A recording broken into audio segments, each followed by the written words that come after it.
Hello everyone, I am Dr. Bree. Welcome to my channel. I am a health and wellness coach and I am a pharmacist, and on my channel you will learn simple tips you can apply to your everyday life to help you along your wellness journey. You will learn about how to create generational health to pass along to your family, and you will learn ways that you can lose weight without taking medication. So using food as medicine.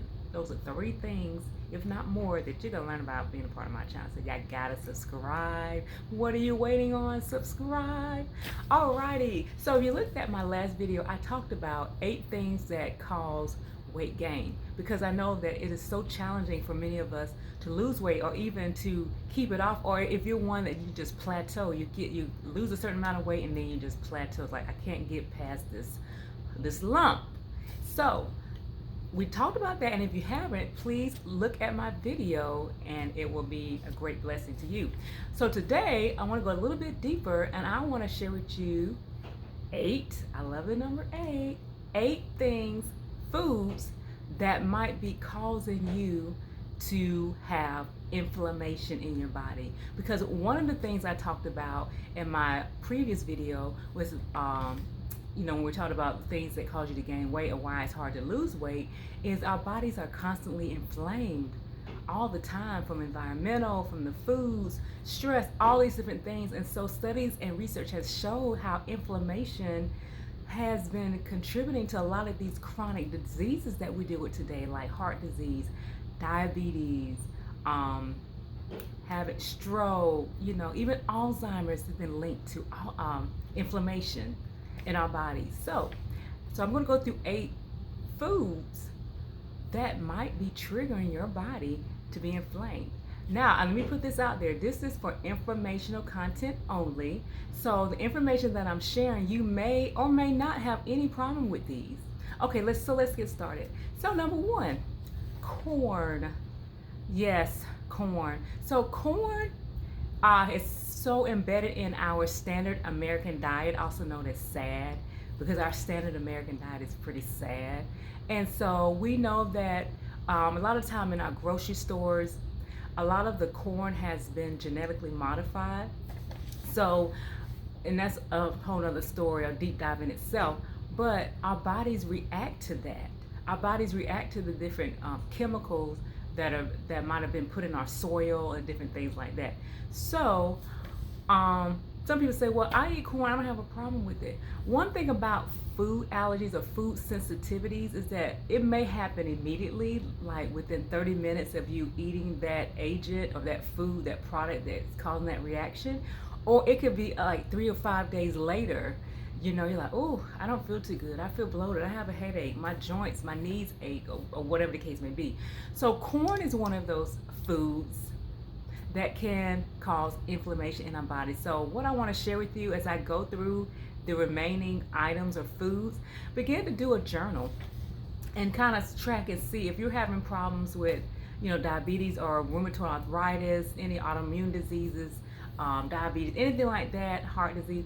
Begin to journal and write down, track how you feel. Even migraine headaches cause some inflammation in our bodies. But track and take a note of how you may be feeling after you eat certain things, even if it's 3 to 5 days later. Okay, so we said corn. Also with corn, corn is what we call a starchy vegetable. So starchy vegetables tend to turn to sugar pretty quickly in our bodies.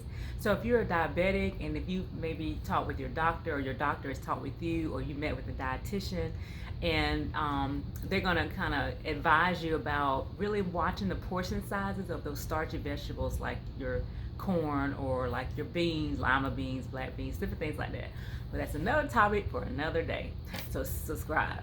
All right, so the second one is eggs.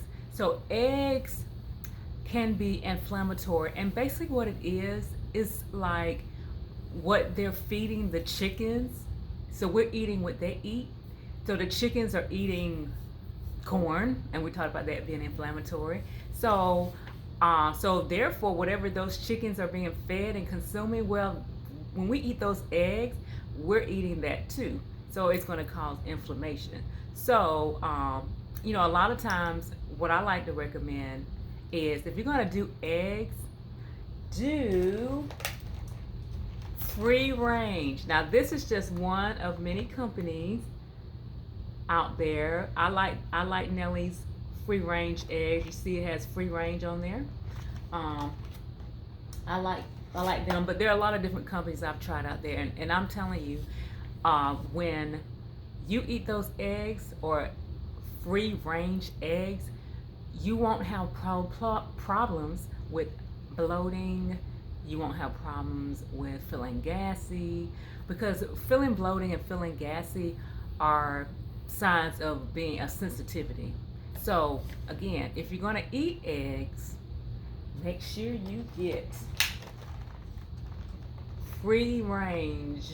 Can y'all see that? Free range eggs. And a lot of times free range eggs, they're going to show you a picture of the chickens out there grazing, eating grass like they're supposed to, and not necessarily in a cage or being let out of a cage for about an hour. All right, let's see. The next one, shellfish. Shellfish are your shrimp, your lobsters, your crabs. And a lot of people are familiar with this, being allergic to shellfish, but shellfish can cause you to have inflammation in your body. A lot of people are sensitive to shellfish. They also can cause your cholesterol levels to go up if you eat too much of it. So watch the shellfish, you guys. Alrighty, the next one is soy. I think this is number 4. Number 4 is soy. Now there's a lot of different data out there. It can go either way with soy. I'm just gonna say this is talk with your dietitian in more detail, because soy, it can be, you know, derived in different ways. So I'm just gonna say soy. Some people can do soy, some people can't do soy. But just be mindful that soy is one, especially if you're trying to determine what you're allergic to. It seems like you're allergic to everything. Then try to eliminate soy. Now soy is tricky because soy is found in a lot of our like ketchups and dressings and things like that. So you really have to get into reading food labels and things like that if you're trying to eliminate soy out of your diet. But we're going to talk about that on this channel, how to read food labels, so you got to subscribe. Okay, the next one is 5. That is tomatoes. Tomatoes are nightshade vegetables, and sometimes there's a chemical that tomatoes make that can cause inflammation in your body. So we're going to teach on that more, so stay tuned. The next one is going to be peanuts. And a lot of people come common with this type of allergy. I think this is one of the more common allergies or sensitivities, is people being allergic to peanuts. So I found out I was even allergic to peanuts, and every now and then I still eat it because it's not like I break out in an anaphylactic shock or anything like that when I eat it. I think it's more of just feeling like kind of like, oh, I don't really feel too good, kind of achy. But anyway, so peanuts, be careful of the peanut allergies. And dairy, I think we're on number 1, 2, 3, 4, 5, 6, 7, dairy. Now dairy, it's kind of similar to think about as far as what type of dairy product that you use. If you're trying to rule out where your allergies are coming from, or your joint pain, things like that, try eliminating dairy. Now I will say, because I had eliminated dairy at one point in time, but I learned what type of dairy product or yogurt, because I don't really do milk, but yogurt to buy. So I actually like Maple Hill. Can you see that? It's Maple Hill, and it is 100% grass-fed Greek yogurt, and it is unsweetened. You can use some stevia, a teaspoon of stevia to sweeten it. I'm telling you, it is so good. I was so happy that I can eat me some yogurt, but it's just a matter, it's 100% grass-fed. I don't have any gassy or bloatingness with it. So we're gonna talk about that on this channel too. Alrighty, and lastly, gluten or grains. And I had to learn that I was sensitive to gluten and I was sensitive to grains. And we're gonna keep this video really, really short because we're to stay under 10 minutes. But again, those are the 8: corn, eggs, shellfish, soy, tomatoes, peanuts, dairy, and gluten grains. All right, you guys, I hope that helps you along your health and wellness journey. Again, I am Dr. Bree. Please subscribe to my channel. And remember, our goal is to keep wellness simple. All righty, bye-bye until next time.